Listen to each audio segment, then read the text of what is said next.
Bismillahirrahmanirrahim. Alhamdulillahirabbil alamin.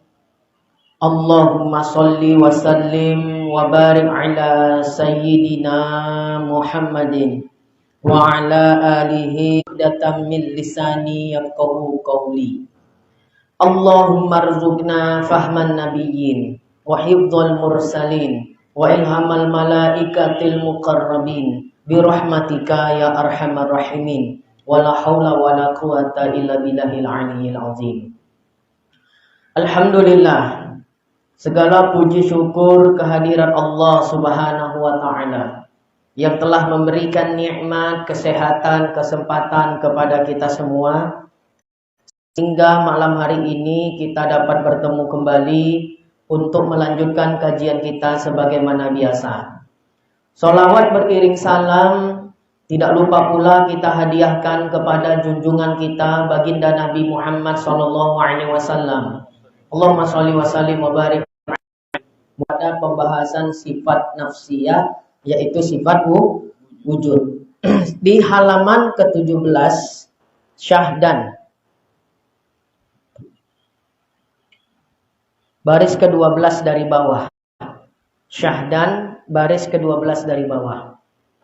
Kita ketahui, tatkala kita ketahuilah wujud Allah itu bagi zatnya, artinya tiada karena suatu bersalahan wujud yang lainnya seperti wujud kita ini. Ada yang memandang wujud segala sesuatu itu tidak ada selain wujudnya Allah. Jadi adanya kita ini pun dianggap nggak ada. Karena adanya kita sebab suatu karena. Sama artinya nggak ada, kan gitu. Jadi yang ada hanya Allah Subhanahu wa taala. Apakah i'tiqad seperti ini salah? Enggak. Cuma ini nanti di pembahasan berikutnya, kalimat seperti ini nantinya sering disalahpahami oleh orang awam. Ya, saya Allah. Dinding ini apa? Allah. Nah, karena nggak ada wujud selain wujud Allah. Nah, itu benar, nggak salah. Cuma itu tadi, ya, sering disalahpahami, ya, daripada oleh orang awam. Kita baca dulu, ini menarik sekali nih, ya, pembahasan setelahnya ini menarik. Dan ini dinamakan pada mereka itu wahdatul wujud. Ada juga menyebutnya wahdatul wujud. Ya, nah, paham wahdatul wujud atau faham wahdatul wujud. Nah, dan sesungguhnya telah karam atau tenggelam di dalamnya oleh orang yang karam hingga jatuh daripada setengah wali Allah itu akan barang yang memberi waham. Ya, waham itu kebingungan, kesamaran bagi orang yang mendengarkan ittihad dan hulul. Nah, jadi pemahaman itu apa nih? Allah. Nah, itu namanya hulul wal ittihad. Siapa ini?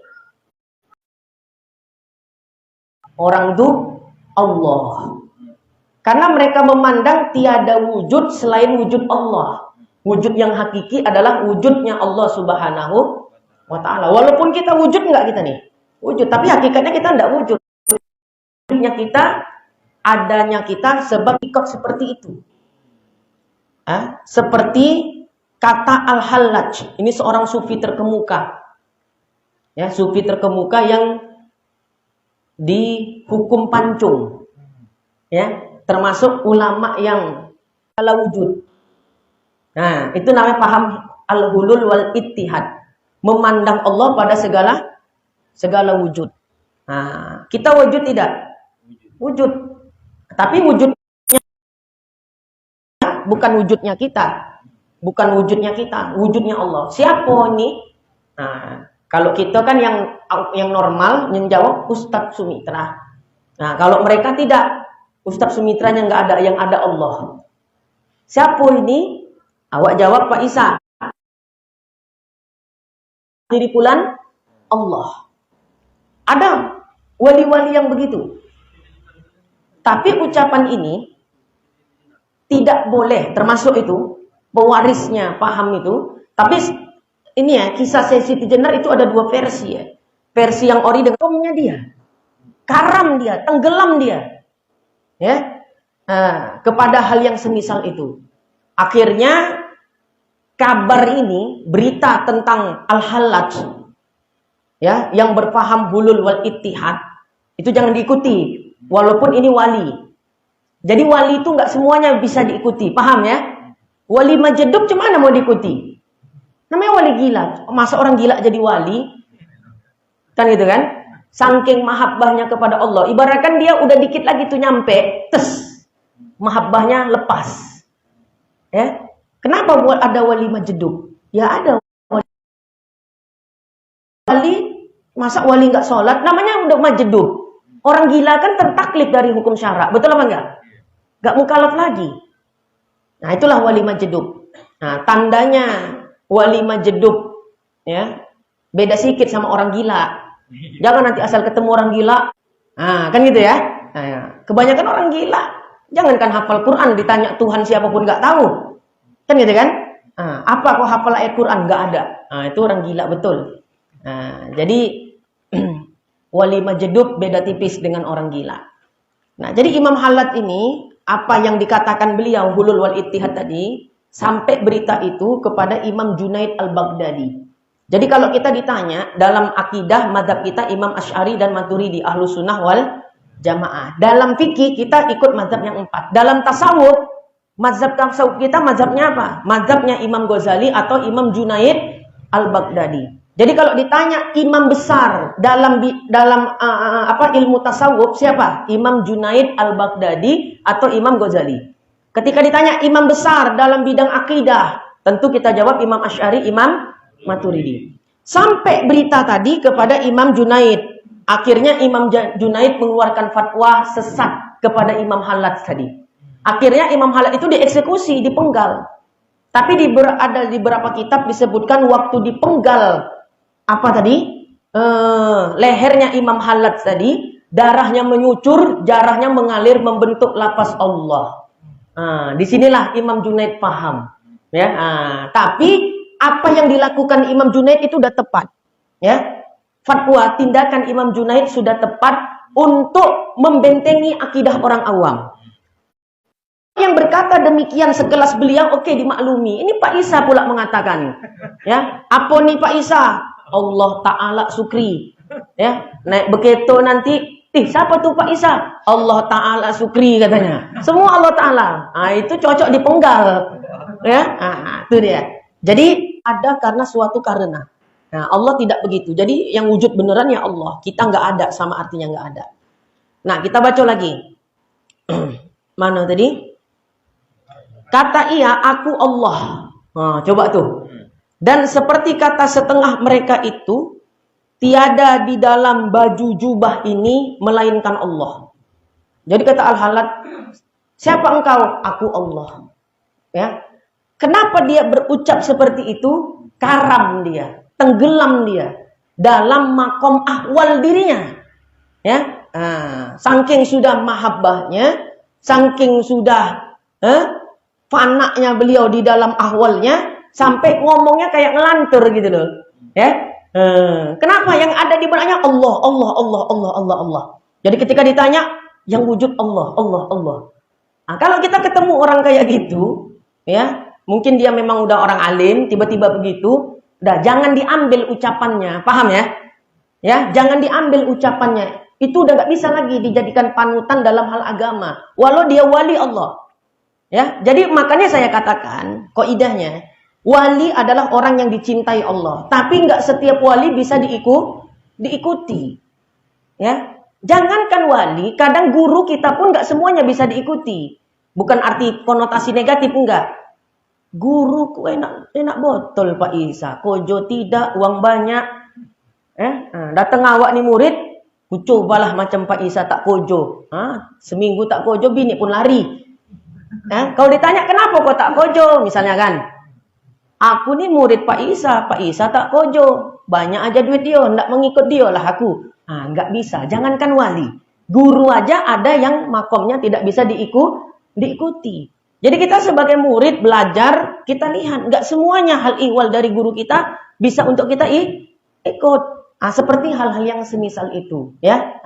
Jadi termasuk apalagi kalau udah tingkatan wali yang ngomongnya seperti nggak sampai otak akal kita memahami, udah kita jangan salahkan dia. Mungkin dia sudah sampai ke pangkom ahwal dia, kita aja yang belum sampai. Tapi kaidahnya satu, jangan kita ikuti lagi. Penyakit di masyarakat enggak. Guru kayak gitu, murid ngerasa juga kayak gitu. Nah ini nanti di kitab ini ada nih. Ya, kita baca lagi nih. Jadi Imam Hallaj tadi udah sampai dia karam, tenggelam, ya di dalam ahwalnya diri dia, ya. Sehingganya telah karam di dalamnya oleh orang yang karam hingga jatuh daripada setengah wali itu akan barang yang memberi waham bagi orang yang mendengar akan ittihad dan hulul. Seperti kata Hallaj, berkata ia aku Allah. Dan seperti kata setengah mereka itu, tiada di dalam baju jubah ini, melainkan Allah. Dan ini lafaz datang yang seumpamanya daripada segala lafaz yang mutasyabihat, tiada harus pada syarak karena memberi waham. Menurut syariat, boleh nggak ucapan-ucapan seperti itu? Nggak boleh. Ya, nggak boleh. Ya, haram. Ya, nggak boleh, haram. Kenapa? Memberi waham. Ya, memberi apa? Waham itu apa tadi bahasa kita? Kerancuan. Ya, kerancuan bagi orang-orang awam. Nanti salah tafsir orang awam.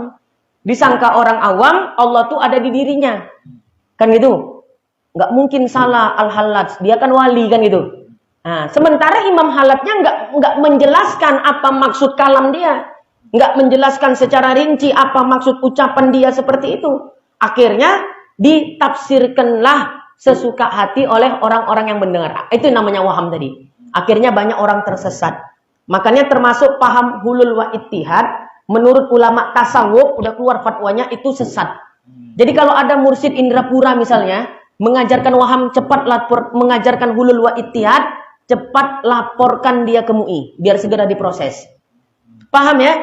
Mencari orang semisal Al-Hallaj di zaman sekarang sulit. Jadi nggak usah karena supaya viral, supaya seolah-olah dia makomnya tinggi kan gitu ya. Orang sekarang kan gila makom. Ngaji sifat 20 tak mau.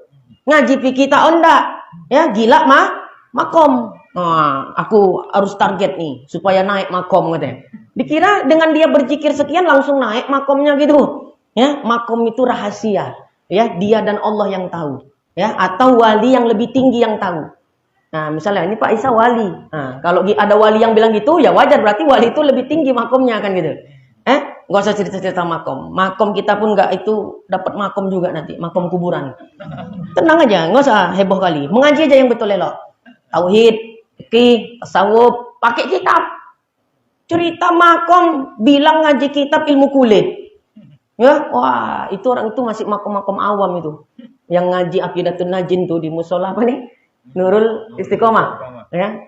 Buka kitab Aqidatun Najin orang awam masih tuh, ya kelas-kelas rendah. Kenapa ngajinya pakai kitab masih ilmu kulit katanya? Cerita makom, nah yang kayak gini nih jangan diikut-ikut, ya. Nah ini ada perhatian nih, ya haram secara hukum syarak, ya orang berpaham hulul wa ittihad, omongannya jangan didengar, jangan diikuti dan mengucapkan dengan lisan kita paham hulul wa ittihad seperti itu hukumnya haram, ya bercanggah dengan hukum syarak. Paham ya?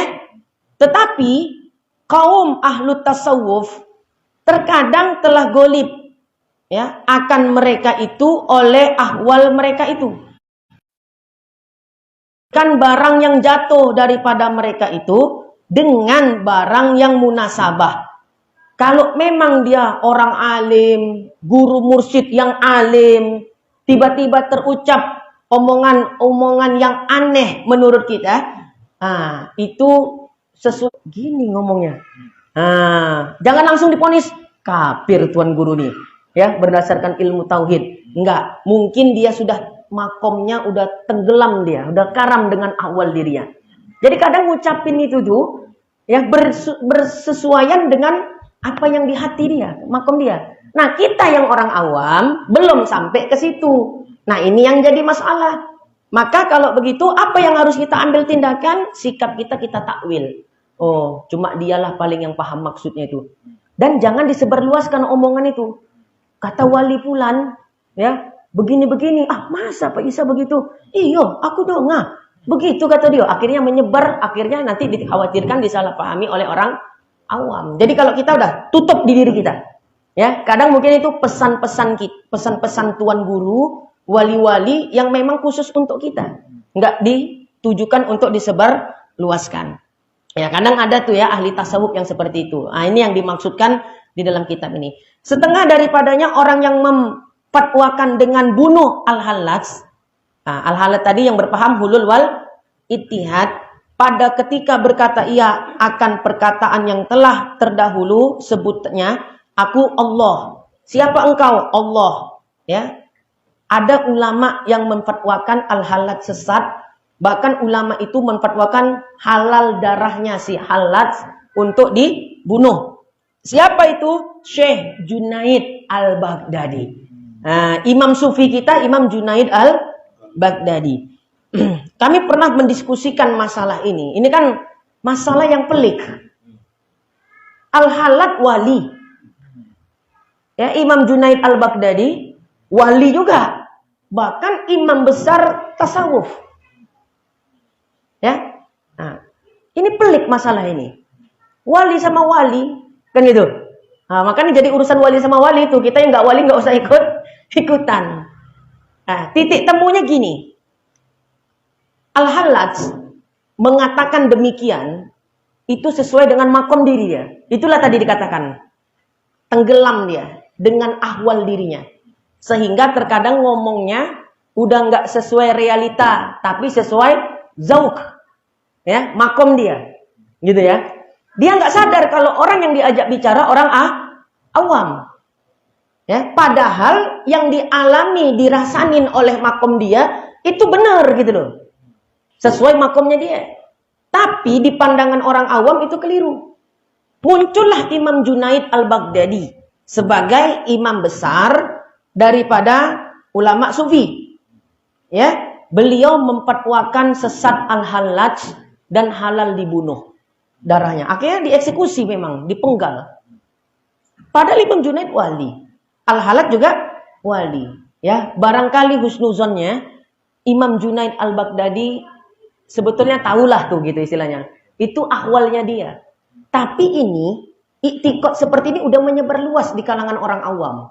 Dan ini bahaya. Akhirnya beliau ngambil keputusan tegas, mengorbankanlah kata-katakan.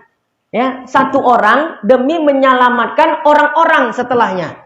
Supaya jangan ada yang ikut omongan dari Al-Hallaj. Karena itu memunculkan waham. Akhirnya fatwalah Imam Junaid itu Hallaj sesat dan dibunuh.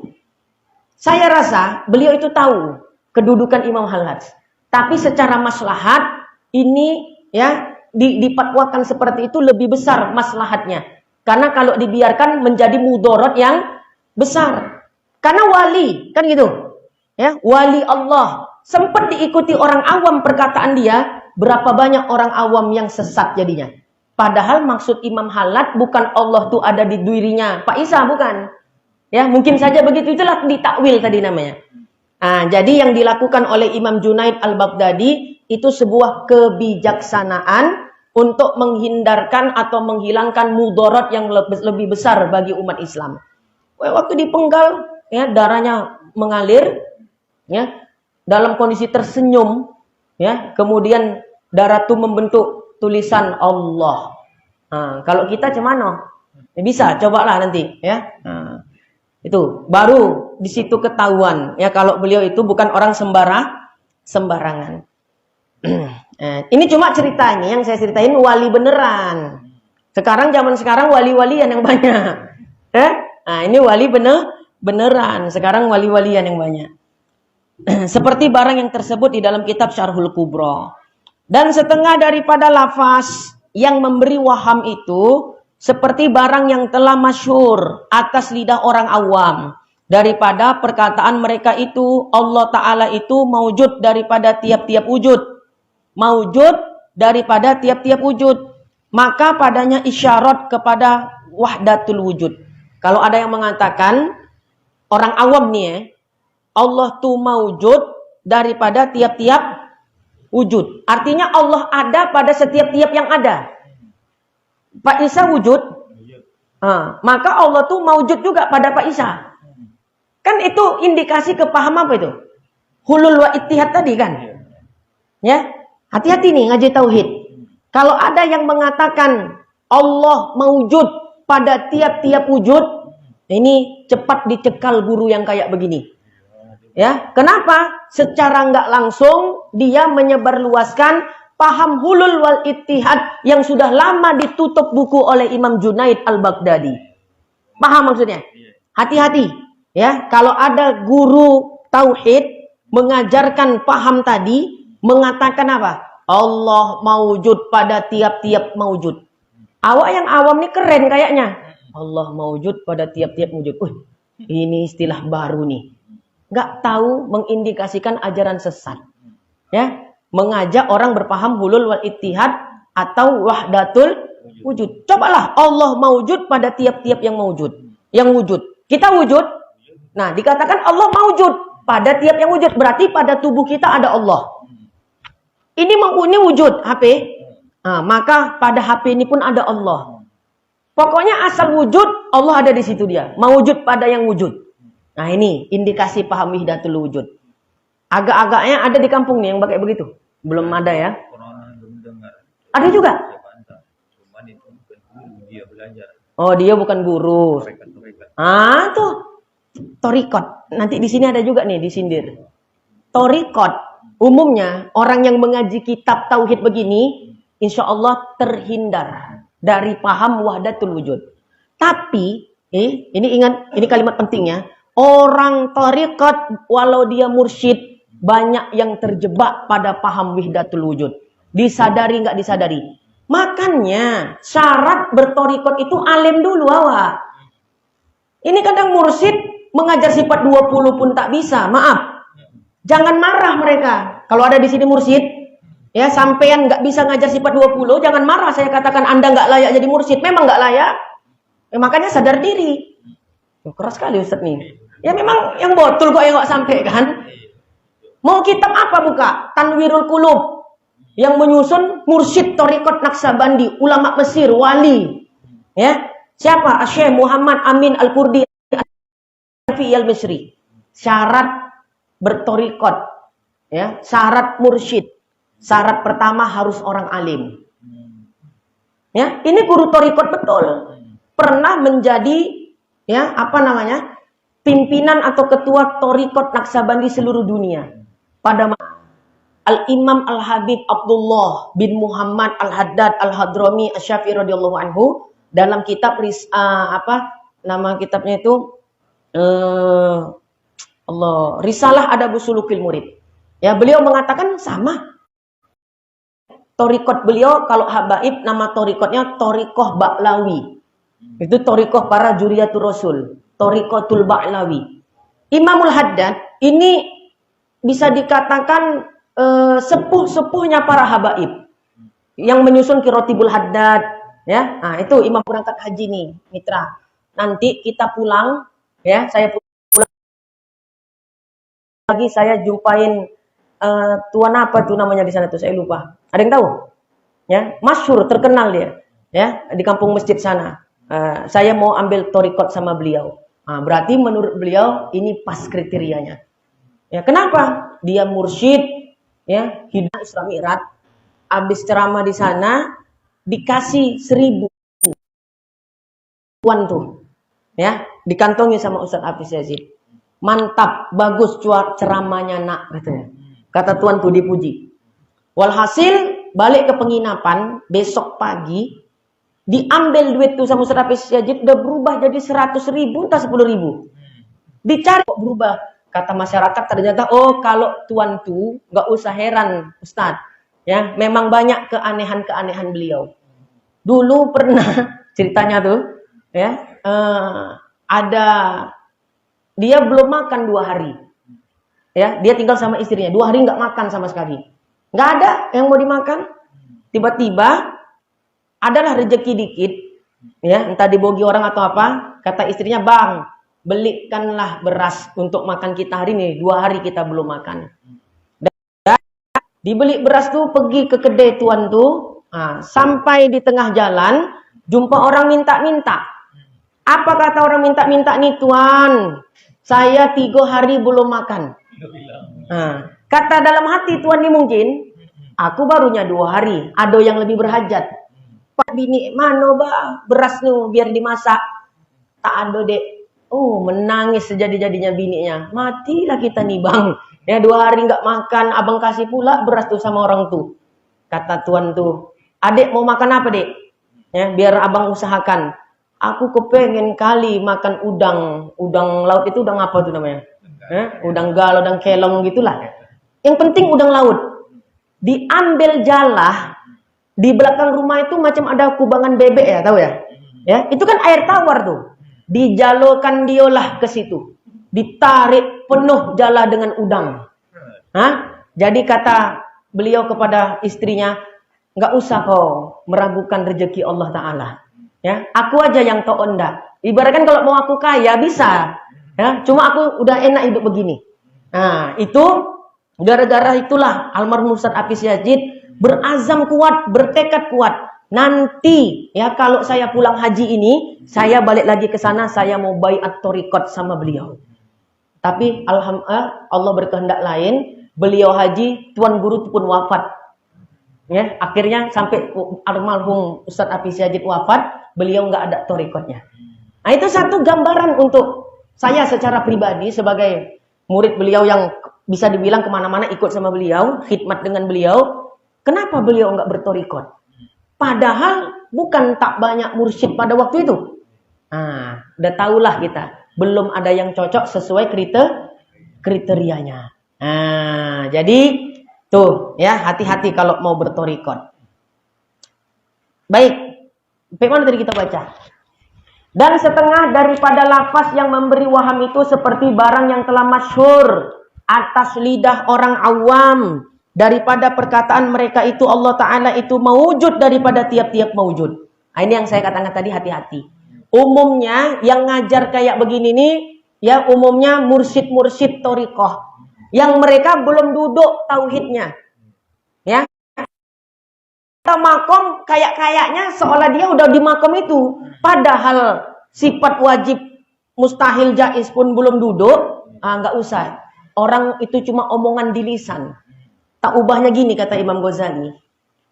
Gula tuh apa rasanya? Manis. Tahu kita cuma dengar-dengar dari orang gula tuh manis. Tapi nggak pernah makan gula. Tapi ketika ditanya orang, gula tuh manis tuh, manis juga kata dia. Cuma dia nggak pernah makan gula. Beda nggak kira-kira? Jawabannya manis, sama-sama manis. Tapi berbedalah orang yang betul merasakannya dengan orang yang cuma ngomong doang. Jadi kebanyakan zaman sekarang kalau cerita makom itu kayak seperti orang mengatakan gula manis, tapi dia sendiri belum minum gula, belum pernah makan gula. Beda dengan yang dulu, ulama-ulama thariqah dulu. Ketika mengatakan gula itu manis, kenapa dia mengatakan gula manis? Dia sudah merasakan betul dia. Artinya ketika dia mengatakan makom ini, dia sudah lewati makom itu.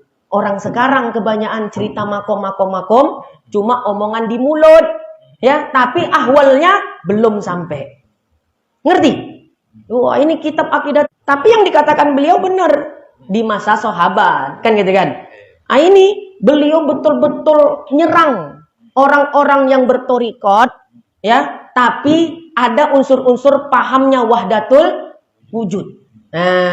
Jadi seperti yang kata Pak Isa tadi, dia bukan guru, tapi orang berthariqat pernah saya dengar mengatakan seperti itu. Itu betul. Bukan di sini aja, di mana-mana. Makanya maaf ya.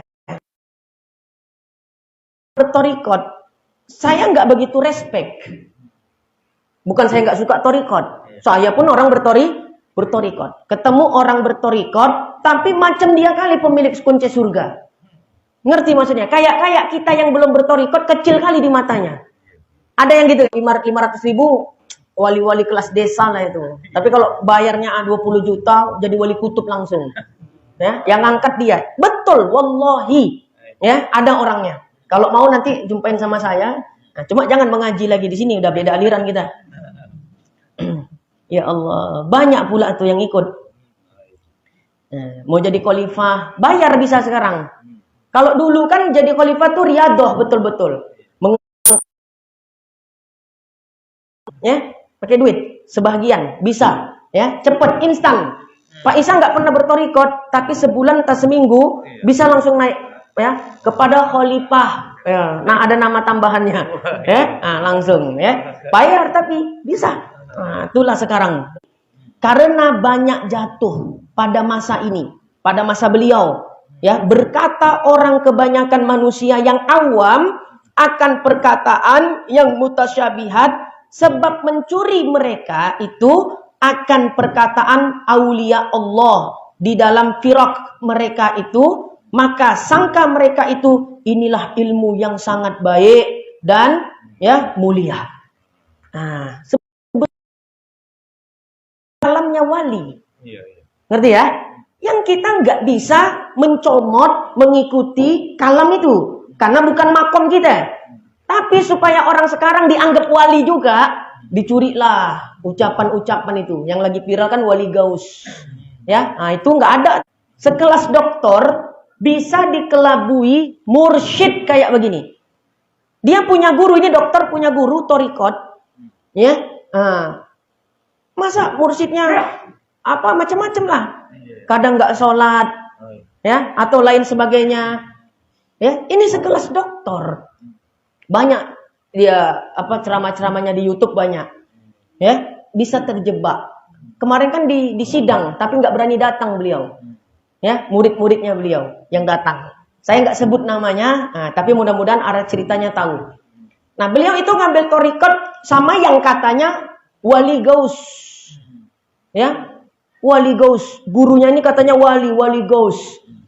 Ya, padahal wali gaus itu nggak di Jakarta. Ya, wali gaus itu adanya di Mekah. Pemimpinnya para wali itu ulama beda pendapat ya. Pemimpin para wali ada yang mengatakan namanya wali kutub.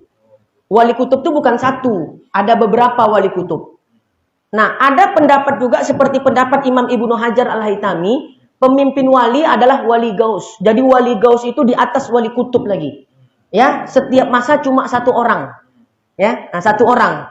Di mana domisilinya? Di Mekah, di dalam kitab itu. Nah, bukan di Jakarta, apalagi di Indrapura. Ya, nanti Pak Isa kalau ada yang bilang ngaku-ngaku saya punya guru saya wali gaus, bilang sama saya. Ya, saya suka mendatang-datangi kayak begitu. Ya. Nah, dulu, sekarang udahlah Pak Isa aja lah itu ya. Nah, kalau sekarang mengaji aja kita. Saya katakan, bukan saya sih, yang dikatakan oleh Syekh Daud Fatoni, kenapa banyak kali ceritaku tentang permasalahan ini, sebabnya di zaman sekarang banyak orang awam yang mencuri perkataan-perkataan wali yang padahal di sebuah tanbih maksudnya. Kalian yang ngaji kitab Aqidatun Najin, hati-hati kalian. Ya, kalau ketemu orang-orang awam, ya, walau dia dipanggil mursyid, ya, tapi dia awam di dalam ilmu, ya, kalau ngomongnya begini-begini seolah-olah dia udah jadi wali, kalian tinggalkan aja sudah, ya, jangan diikut, ya. Ini orang awam yang mencuri perkataan-perkataannya wali-wali Allah supaya dia diikut oleh banyak orang. Orang awam kan taunya, berarti ini wali kan gitu ya. Nah, itu dia. Dah, sedikit lagi biar masuk kidam kita kalau ada waktunya. Lalu diperbuat oleh mereka itu akan kaul dan kil. Padahal tiada mengetahui mereka itu akan haram berkata-kata, ya, seperti demikian itu. Nama Sirajul Huda Aqidatun Najin, belum pernah Ustadz Sumitra itu mengatakan Allah maujud pada segala wujud. Ya, mana pula aku ajarkan itu orang sesat. Kan gitu kan? Widatul wujud ini baru sekali aku ngaji tauhid, ya, sama tuan guru nih, nggak pakai kitab lagi ngajinya, langsung kena ke hatiku katanya. Apa yang kau dapat? Itulah Allah maujud pada segala yang wujud. Oh, belum pernah aku dengar di guru manapun. Ini wali nih, wali setan, ya. Ya namanya orang awam, nggak tahu dia. Ya, kalau berkata seperti itu hukumnya Haram bercanggah kepada hukum syara. Bukan wali setan. Maaf. Ya kalau di sini ada yang bertorikot, Anda tentu punya mursyid. Cek mursyidnya itu bisa nggak diikuti. Bukan karena banyak masanya. Paham ya? Menentukan mursyid itu bisa diikut, menentukan mursyid itu enggak. Ya? Itu bisa. Nah, jadi kalau mau baiat torikot, jangan yang dilihat masanya. Ya, walau itu juga jadi acuan. Ya, kalau memang menyimpang pula nggak mungkin banyak yang ikut, kan gitu. Tapi bukan itu acuan utamanya. Ya kalau yang ikut orang kan gitu. Tapi kalau yang ikut orang-orang besar kan gitu. Ustadz Isa bisa masuk ke situ. Ustadz Sumitra bisa masuk ke situ. Berarti kan ya bagus kan gitu kan. Ini kalau banyak pengikutnya awam semua. Ditanya rukun wudhu pun nggak paham. Kata ya saya bukan benci torikot. Sekali lagi saya katakan. Cuma pikir-pikirlah, hati-hatilah, waspadalah. Ya, waspadalah. Nggak bertorikot juga nggak apa-apa kok. Jelas tuh? Nggak bertorikot juga nggak masuk neraka. Imam Ghazali nggak punya torikot. Tapi siapa yang meragukan kewalian dan kesufian Imam Ghazali? Nggak ada. Jadi jangan kamu pikir ya asal masuk torikot pasti masuk surga. Kalau nggak masuk torikot ya kurang sempurna imannya, kurang sempurna ilmunya. Karena torikot itu ilmu hati, ilmu batin. Nggak pala ditunjuk-tunjukkan. Ya, ada pula, kalian mengaji sama siapa? Ustadz Sumitra. Dia tuh udah bertorikot belum? Murid ini nggak tahu. Karena saya nggak pernah bilang-bilang kalau saya udah bertorikot. Sejak kejadian itu baru saya ngomong sama orang. Saya torikotnya 2. Sebelumnya nggak pernah saya ngomong-ngomong. Karena itu amal hati. Begitu ada yang bilang, kalian nggak sah ngambil ilmu sama Ustadz Sumitra. Karena dia belum dibaiat. Ya kalau nggak masuk torikot nanti bisa masuk neraka katanya. Barulah awak jujur sama orang. Saya bertorikot saya 2. Ya, saya nggak mau bilang-bilang ke orang kenapa. Torikot itu bukan untuk pamer, ya, tapi untuk membersihkan hati. Ya ngapain awak ngomong-ngomong, udah bersih hatiku Pak Isa? Kan enggak. Itu wujud dari akhlak, dari perilaku, dari sikap, kan gitu kan? Bukan kalau ngaku semua bisa. Itulah tadi bilang saya datang ke Medan, saya bawa ke tempatnya. Ya, 500.000 aja siapkan. Ya, Anda otomatis singkat, padat, jadi wali. Wali setan. Ya, kalau cerita nggak ada fakta ngapain Pak Isa, kan fitnah namanya ya kan. Nah, supaya jelas, ayo, ya. Cuma nanti syahadat lagi ya, habis itu. Mana tadi? Ya, terkadang perkataan itu membawa kepada kufur. Hati-hati, perkataan misalnya tadi Allah maujud pada segala wujud, itu bisa membawa kepada kekufuran. Kalau betul-betul diyakini zat Allah yang ada di dalam wujud itu. Sementara Allah mau dengan makhluk, kufur. Ini yang dikatakannya, bisa mengantar kepada kufur. Sebab tiada paham mereka akan hakikat yang demikian itu. Hanya dipahamnya makna zahir yang mutasyabihat itu jua. Maka jadilah ia zindiqah. Sepertinya, jelas ya, zindiqah. Ya, seperti berkata setengah mereka itu sekalian makhluk ini adalah sifat Allah. Ada juga orang terikot tuh, cerita dia sama saya. Ya, kita nih semua perwujudan dari sifat Allah katanya. Kalau didengar pas betul memang cerita tuh cocok juga. Tetapi kalau dicerna-cerna dipahami enggak, sifat Allah tuh tak serupa kan gitu kan? Ya, dengan segala sifat baharu. Kan gitu kan? Nah, jadi dia dikatakan kita nih merupakan perwujudan dari sifat Allah begini adalah cara menceritakan yang saya lupa. Kalau orang awam saya jamin terikut terpanalah. Ini kajian bagus sekali. Ya, tapi kalau ditanya kepada ahli ilmu jangan kalian ikut tuh kajian kayak gitu tuh. Ya, orang yang ahli ilmu tauhid terutama. Ya itu tadi, hati-hati. Maka perkataan itu sesat. Siapa yang ngomong sesat? Syekh Daud Al-Fatuni, bukan Ustadz Sumitra. Payah mengajar sama Ustadz itu, semua sesat katanya. Padahal awak membaca kitab. Ya. Sesat lagi menyesatkan segala manusia. Na'udzubillahi min zalik. Maka perkataan itu jikalau dapat ditakwil kepada yang benar, sekalipun tiada sunyi daripada haram. Kalau bisa ditakwil sekalipun kepada makna yang benar, tetap haram ngucapinnya. Kenapa? Waham itu tadi dia. Kalau tidak ditakwil, bisa kufur orangnya. Nah, itulah konsekuensinya. Ya, seperti mengatakan, siapa aku nih? Siapa engkau Tuhan? Saya jawab, misalnya, aku adalah Allah. Walau bisa ditakwil dengan takwil yang benar, dialih maknakan, maksudnya takwilnya misalnya, aku adalah Allah. Oh, mungkin maksud Ustaz Sumitra, aku adalah Allah itu aku adalah ciptaan Allah. Itu takwil namanya. Betul apa tidak? Betul. Walaupun bisa ditakwil dengan jalan yang benar, takwilan yang pas, tetap mengatakan seperti itu hukumnya haram. Karena waham. Jelas? Apalagi nggak ditakwil. Orang awam masing-masing ya mencari helah-helah, celah-celah. Ya, kan banyak itu kan? Ya. Tapi nggak usah lah dibahas-bahas lagi. Malas saya bahasnya itu. Nah, ada juga di sini, ya kan? Menghela-helakan seperti itu. Ya. Helahnya salah pula tuh. Itu bisa kufur. Aku adalah Allah. Murid-muridnya kan nggak dijelaskan apa maksudnya. Murid-muridnya masing-masing berpikir. Oh, maksud Ustadz Sumitra tuh zat Allah tuh menyatu dengan dirinya. Karena makom guru tuh pasti udah tinggi. Kufur nggak? Kufur. Ya? Jadi intinya kalaupun bisa ditakwil dengan takwil yang benar, ucapan seperti itu tetap haram untuk diucapkan. Lagi dosanya amat besar. Dan jikalau tiada ditakwilkan kepada jalan yang sebenarnya kafir jua. Ya, kufur ya. Kalau itu kufur bacanya. Kalau kafnya panjang baru dibaca kafir. Kan ada saya jelaskan. Oh, ngaji apa kita tuh? Kafir dengan kufur beda. Kalau untuk menghukumi orang yang sesat, kufur. Ya, karena kalau udah disebut kafir, itu jasadnya nanti kalau mati nggak boleh disolatkan. Orang yang murtad, keluar agama, itu disebut kafir. Makanya orang murtad pindah agama tidak disolatkan.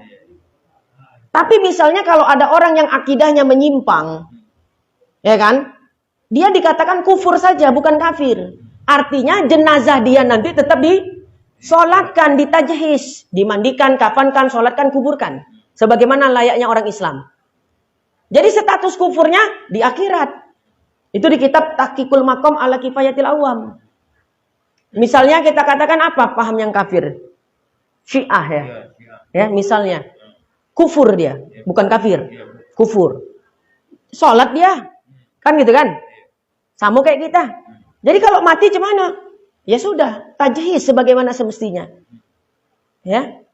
Nanti di akhirat barulah Allah yang menentukan dia kufur. Jadi kafirnya di akhirat. Itu bedanya kufur dengan kafir. Jadi kalau kita bilang kafir itu, jangan disolatkan jenazahnya. Padahal cuma, ya,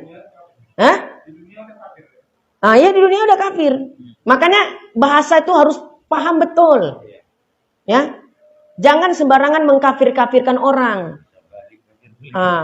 Tapi disebut kufur. Makanya tengok nih, contoh lah yang saya katakan. Kitab Aqidatun Najin bukan menyatakan kafir, tapi kufur. Artinya orang Wahdatul Wujud tadi mengatakan di dalam dirinya manusia ada Allah di dalamnya, menyatu dengan dirinya menyatu dengan Tuhan, Tuhan menyatu dengan dirinya, hulul wal ittihad. Ya, kalau diyakini secara hakiki begitu, maka kufur dia. Lantas kalau mati nggak disolatkan. Tengok hukumnya kufur apa kafir, gitu. Kufur hukumnya, berarti dimandikan, kafankan, solatkan, kemudian dikebumikan. Baru nanti kekal di dalam neraka waktu di akhirat. Itu bedanya. Ini kan kita ngaji tauhid. Masa kita sendiri bingung kafir kufur itu bedanya apa? Jadi kalau dia orang Islam, ada akidahnya terkeliru sampai fatal, maka jangan disebut kafir tapi disebut kufur. Artinya apa? Tetap kalau dia wafat, jenazahnya ditajhis, dirawat sebagaimana mestinya. Jelas? Jelas? Tapi kalau pindah agama, udah kan memang bukan Islam lagi, dia memang udah nggak sholat sama sekali, baru dibilang kafir murtad. Tapi kalau dia masih sholat, puasa, zakat, cuma apa yang salah? I'tiqadnya. Kalau sampai fatal akibatnya, maka dikatakan kufur. Tapi kalau nggak sampai fatal, maka dikatakan sesat aja dia. Seperti Mu'tazilah, Wahabi, ya itu sesat, bukan kufur, nggak sampai kufur ya, sesat. Ketika dia mengatakan Allah bersemayam di aras dengan semayam yang layak baginya, Allah punya tangan yang layak baginya. Ini ulama sepakat sesat, nggak sampai kufur. Kalaulah Wahabi kufur, mana ada yang sholat berjamaahnya sah di Masjidil Haram? Orang imamnya Wahabi. Nih, tapi di sini ingat, dalam kitab Mafahim Yajibu Antusohah, karya Al-Allama Al-Muhaddis Profesor Dr. Abuya As-Sayyid Muhammad bin Alawi Al-Maliki Al-Hasani, rahimahullah, dikatakan apa? Kafir kufur itu adalah bidangnya para ulama. Kita yang orang awam baru baca 1-2 kitab, beda pendapat dengan orang lain, nggak bisa cepat-cepat memponis si pulang kafir, si pulang kufur, si pulang sesat, nggak boleh. Makanya kalau ada urusan akidah yang rancu, tanya sama ulama. Kalau kata ulama itu sesat baru. Jangan awak yang ponis. Paham ya? Ulama mengatakan sesat, awak pula bilang kafir. Kan udah dahsyat itu. Sementara kafir itu nggak disolatkan. Ya, kalau kufur masih mending. Paham maksudnya? Mu'tazilah misalnya. Ya, paham Mu'tazilah apa yang Jabariyah misalnya. Qadariyah. Kafir apa enggak mereka? Nah, sesat kan? Enggak sampai kufur. Jadi 3 tingkatan itu hadirin. Kafir, kufur, sesat. Kafir itu yang memang bukan Islam sama sekali. Kalau udah dibilang kafir, enggak usah disolatkan jenazahnya. Contohnya apa? Orang murtad. Itu bukan disebut kufur tapi kafir. Makanya orang murtad ngapain lagi disolatkan? Paham? Kufur. Kufur itu orang yang dia Islam, masih sholat, masih puasa, masih zakat, masih haji, tapi i'tiqadnya keliru. Yang menurut ijma ulama, i'tiqad itu menyebabkan kekufuran. Maka disebut kufur. Konsekuensinya apa? Mati, tetap diurus jenazahnya seperti biasa. Udah?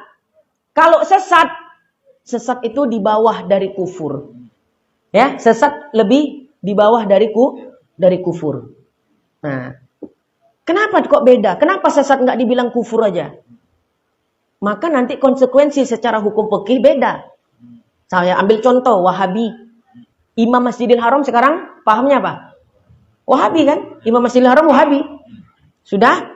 Kalaulah memang Wahabi kufur, bukan sesat, maka nggak bisa diikut dalam sholat jemaah. Masa kita ikut yang kufur?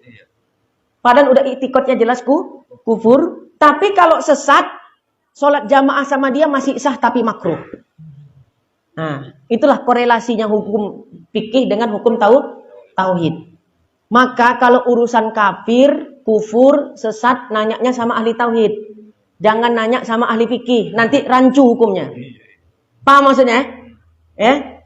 Tanya yang betul, ya, berkompeten di dalam masalah itu. Kadang pun maaf ya, bukan mengecilkan. Kadang ngajar tauhid pun nggak bisa dia membedakan kafir, kufur, sesat. Semuanya rata. Kalau nggak cocok, kafir katanya. Ya, contoh nyata. Nggak usah kita jauh-jauh. Di kampung kita ini kan masih berselisih. Wajib harus. Dah, nggak cocok. Main ponis saja kafir. Orang wajib mengatakan orang harus kafir. Orang harus mengatakan orang wajib kafir. Inilah tak duduk. Dikiranya urusan kafir, kofar kafir itu gampang. Konsekuensinya fatal, besar. Kalau udah kafir, halal darahnya, halal hartanya. Kan udah kafir, halal dibunuh. Nah, cobalah kalau di gitu. Udah bunuh aja orang harus Pak Isa. Kafirnya itu bahaya kan? Tuh. Nah, jangan sembarangan. Paling-paling kita katakan sesat. Kufur itu udah nggak ada iman sama sekali. Tapi berlakunya status kufur nanti di akhirat. Di dunia dia kan masih sholat, masih puasa, masih zakat, bahkan pergi haji pula dia. Hah? Ya udah wafat, meninggal, tajhiz seperti biasa. Ya, tuh. Ya, saya sampaikan ke jamaah. Ini jamaah Kuala Tanjung ini kan terkenal dengan kajian tauhidnya. Jangan ngajinya terlalu dalam, yang mendasar gini pun belum paham. Nah, sekarang kan udah dikasih tahu. Ya, kalau gitu pahamlah awak ya. Jangan mengkafir-kafirkan orang sembarangan, jangan mengkufur-kufurkan orang, jangan menyesat-nyesatkan orang. Walaupun ada yang rasa kita rancu, aneh pemahaman orang tuh, siapalah tanya sama orang yang paham. Ya, karena di dalam kitab Mafahim Yajibu Antusoha tadi, urusan kufur, kafir, sesat itu hak prerogatif para ulama. Dan nggak semua ulama bisa diminta fatwa itu. Tengok urusan yang dibahas, urusan akidah biasa kan yang berhubungan sesat, kufur, kafir kan. Nanyanya sama ulama ahli akidah. Jangan awak nanya sama ulama bagian faraid. Ya, ilmu waris. Kufur sesat apa enggak tuan guru? Tuan guru nih paham tauhid tapi tidak tafsili. Kan gitu. Bidang spesifikasinya faraid. Masa awak nanya sama tuan guru faraid yang ditanya masalah apa? Ya, masalah akidah yang sifatnya vital. Nah, sama kata Mbah Mun gini. Kalau berbeda pendapat antara pendapat ahli hadis ya dengan pendapat ulama fikih, pendapat mana yang diikut? Contoh sederhananya dalam fikih apa misalnya ya? Ini. Kalau kita sholat mau sujud, yang dulu turun lutut dulu apa tangan? Lutut. Ada pendapat mengatakan tangan dulu baru lutut. Ada kan? Dua-duanya ada pendapat. Dua-duanya ada pendapatnya, ada dalilnya. Tapi pendapat ahli fikih, lutut dulu baru tangan. Adapun tangan dulu baru kaki, itu ahli hadis. Secara kaidah, kalau terjadi khilaf, perbedaan antara ulama hadis dengan ulama fikih, yang dipegangi di dalam amal adalah pendapat ulama fikih. Kenapa? Ulama fikih pasti dia ulama hadis. Tapi ulama hadis belum tentu paham mendalam ilmu fikih. Imam Syafi'i ahli fikih, tapi ahli hadis enggak? Gelarnya Imam Syafi'i aja Nasirus Sunnah. Jadi itu, tengok arah duduk masalahnya kemana. Akidah, tanya sama akidah, guru akidah. Jangan sama kepada guru fikih. Ya, dan sebaiknya pun juga demikian. Kalau guru tuh ngajar tauhid, jangan ditanya fikih. Jadi tanya sama saya tauhid aja ya Pak Isa ya. Kan lumayan ngurangi pertanyaan. Ya gitu. Itu. Ya, artinya dia punya punya spesifikasi masing-masing. Kalau dia paham semua, ya kan, rujukan jelas tak apa. Ya, kan gitu dia. Nah, itulah seperti itu hadirin. Supaya urusan tauhid ini jangan meletakkan kepada orang yang salah. Ya, karena nanti salah fatwa dampaknya fatal. Orang zaman sekarang kan gampang, dikit-dikit kafir. Padahal kafir kufur sesat beda. Kalau udah kafir udah jangan disolatkan, darahnya halal, hartanya juga halal itu kalau kafir. Padahal orang yang kita bilang kafir itu masih sholat dia, masih puasa dia, masih bayar zakat, masih bayar haji. Cuma gara-gara beda i'tiqad, kafir awak bilang. Ya, wallahu alam bisawab. Agak semangat pula awak malam nih, ya kan? Sodok tadi makannya, ya kan? Semangat jadi. Lagi. Hah? Udah. Ya, jadi nanti selanjutnya sifat kidam. Oh, sifat kidam ini lebih menarik lagi. Ya, ada pembahasan yang belum pernah disampaikan atau mungkin yang belum pernah kita dengar. Ya. Saya pun kadang bingung.